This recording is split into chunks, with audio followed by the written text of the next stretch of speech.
तो हेलो दोस्तों, जय हिंद, नमस्कार। कैसे हैं आप सभी। आशा करता हूं कि सभी साथी अपनी तैयारी अच्छे से कर रहे होंगे। तो जैसा कि दोस्तों हम लोगों को पता है कि आज एमपी टेट वर्ग 3 का जो आपका 17 नवंबर की फर्स्ट शिफ्ट थी वो छूट चुकी है दोस्तों। तो उसके कुछ प्रश्न जिनमें बदलाव हुआ है दोस्तों, उनकी भर हम लोग चर्चा करेंगे। उनकी हम लोग चर्चा नहीं करेंगे दोस्तों जो आपके डेली और नॉर्मली पूछे जा रहे हैं। केवल हम लोग उस विषय की चर्चा करेंगे जिसमें थोड़ी बहुत परिवर्तन हुआ है।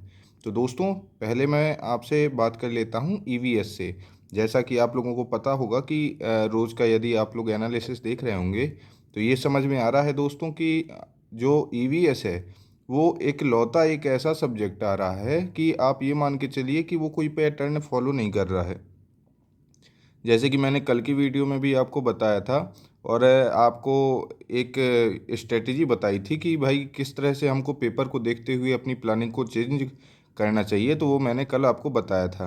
इसके अलावा दोस्तों मैं आपसे बता रहा हूँ कि आज जो ईवीएस के प्रश्नों की यदि बात कर लें तो देखिए दोस्तों, खेल से संबंधित प्रश्न पूछा गया है। जैसे कि दोस्तों शुरू में खेल से संबंधित जो प्रश्न पूछा जा रहा था वो कहीं दोस्तों पूछ लेता था आपसे कि इस खेल में कितने खिलाड़ी हैं, मतलब क्रिकेट में कितने हैं, या आपसे और भी किसी खेल का वॉलीबॉल में कितने हैं, इस तरह से दोस्तों पूछ रहा था।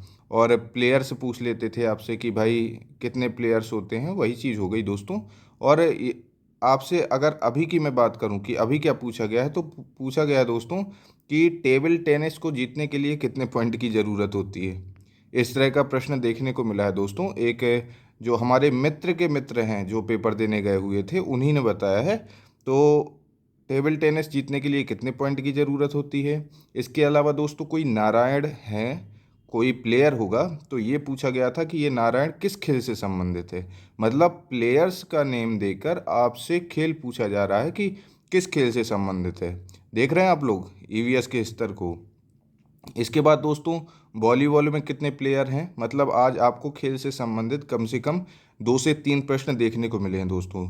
इसके अलावा दोस्तों आपके कोई अंतरिक्ष का जो पूछा गया है, चंद्रयान की बातें दोस्तों भूल जाइए। अब चंद्रयान जो आपकी शुरू की 3-4 शिफ्टों में लगातार देखने को मिला था, लेकिन अभी फिलहाल चंद्रयान जी बिल्कुल विलुप्त हो गए हैं। इसके अलावा दोस्तों अंतरिक्ष प्रक्षेपण यान पूछा गया था आपसे, पता नहीं है कौन सा पूछा गया था, लेकिन अंतरिक्ष प्रक्षेपण यान से संबंधित प्रश्न पूछा गया था। और इसके अलावा दोस्तों आपसे बांध से संबंधित प्रश्न पूछा गया है जो कि आपका डेली रिपीट हो रहा है। तो यदि दोस्तों मैं आपसे कल भी बता चुका हूँ कि जो क्वेश्चन रिपीट हो रहे हैं और जो पैटर्न फॉलो कर रहे हैं उसी पर हम लोगों को गौर करना है। बाकी तो ऐसा है दोस्तों, ये रोज़ आपकी नई एंट्री कुछ क्वेश्चनों की चल रही है। तो अब आप लोगों को मैं कल बता चुका हूँ बहुत अच्छे तरीके से, वो चीज़ याद ज़रूर रखिएगा दोस्तों। और जिन साथियों ने नहीं देखा हो तो एक बार एग्ज़ाम में जाते समय पहले एक बार उसको देख ज़रूर लीजिएगा कि ये हमें किस तरह की स्ट्रेटजी फॉलो करनी है। इसके अलावा दोस्तों यदि मैं बात कर लूँ कि कल से, कल मैं आपको बता नहीं पाया, लेकिन कल से दोस्तों आपकी जो करंट अफेयर का है रोल, वो थोड़ा सा दोस्तों 1 से 2 प्रश्नों का इंक्लूड हो गया है। कल भी देखने को मिला है दोस्तों, और आज भी आपका जो करंट अफेयर का जो उसमें प्रश्न है, ये मुझे पता नहीं चल पाया दोस्तों एग्जैक्ट प्रश्न की कौन से प्रश्न है, लेकिन ये पता चला है कि करंट अफेयर जो है एमपी टेट में आना शुरू हो गया है। तो दोस्तों अब ये एमपी टेट में करंट अफेयर भी आ रहा है, ईवीएस भी बदल रही है। सीडीपी में दोस्तों जो जीन पियाजे जी उनके घर के बन गए थे, तो आज जहाँ तक मुझे एनालिसिस में पता चला है और जो मेरे साथियों ने बताया है कि आपसे जो जीन पियाजे जी आ रहे थे, तो जीन पियाजे जी अभी आज की शिफ्ट में फर्स्ट शिफ्ट में विलुप्त हो गए हैं। वाइगोत्स्की से संबंधित प्रश्न था, और अवस्था में दोस्तों गर्भावस्था से संबंधित प्रश्न था, और एक और प्रश्न था। तो दोस्तों आपका जो सीडीपी है उसमें भी थोड़ी बहुत बदलाव हो रहा है, मैं ज़्यादा नहीं कहूँगा, थोड़ी बहुत ही बदलाव हो रहा है। बाकी सबसे ज़्यादा जो अंतर देखने को मिल रहा है दोस्तों वो तो ईवीएस है। तो इसके अलावा दोस्तों आपसे वही मैथ के आयु अनुपात, बोर्ड मास से संबंधित और जो प्रश्न के चेंजेस से संबंधित प्रश्न हैं उनसे पूछे जा रहे हैं। आज दोस्तों क्यूब रूट से संबंधित प्रश्न भी देखने को मिला है।